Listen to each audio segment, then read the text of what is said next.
আজকে একটু অন্যরকম গল্প করি জেনারেশন গ্যাপ নিয়ে। তো আমাদের তখন যৌথ পরিবার ছিল। আমি 70s-এর মহিলা, এখন আমার বয়স 54, আমার মেয়ের বয়স 25।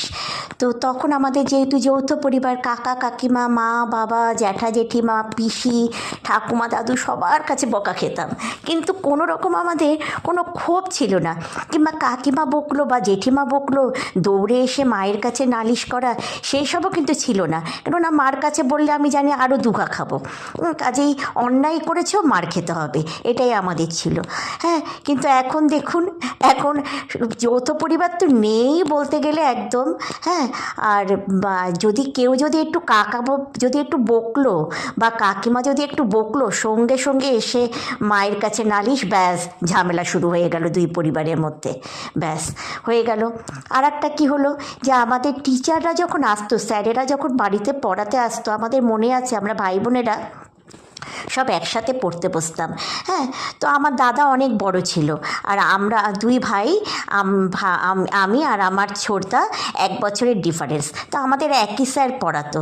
তো যাই হোক, ওরকম বাবারা কিন্তু বলেই ছিল যে স্যারকে বলে রেখেছে যে ওদেরকে যেভাবেই হোক ওদেরকে মারধর করে ওদের কাছ থেকে পড়া করিয়ে নেবেন। হ্যাঁ, আপনার ওপরে পুরো ওদেরকে মানুষ করবার দায়িত্ব আপনার উপরে ছেড়ে দিলাম, আপনি যেভাবে পারেন ওদেরকে করে দেবেন। আর স্যারেরাও খুব খুব ভয় পেতাম স্যারদেরকে। হ্যাঁ, কাজেই স্যারেরাও মারতো, কিছু হলেই স্কেল নিয়ে বসতো।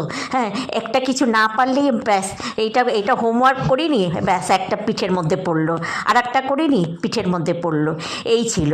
কিন্তু আমরা কিন্তু কখনো সেটা আবার এসে নালিশ করতাম না। আমার এখন মনে আছে, আমি সেন্ট জেভিয়ার্সে পড়তাম, তখন ক্লাস 4-এ পড়ি।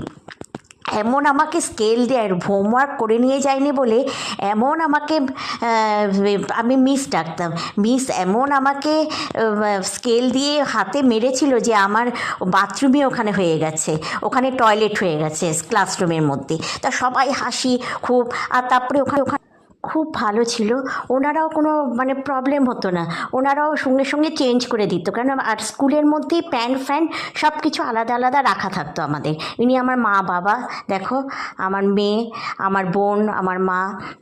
এবার কিন্তু আপনি এখন চিন্তা করুন, এখন যদি কোনো স্কুলের বাচ্চাকে যদি এরকম যদি জাস্ট একটু চড় মারে, তাহলে আপনি সেই রিয়াকশানটা দেখুন, পরের দিনই পেপারে উঠে যাবে যে বাচ্চাটাকে মারা হয়েছে আর এরকম, আর স্কুলে বিক্ষোভ দেখানো হবে। তাহলে এটাই হচ্ছে জেনারেশন গ্যাপ। হ্যাঁ, তা বলে আমাদের সময়কার মিশন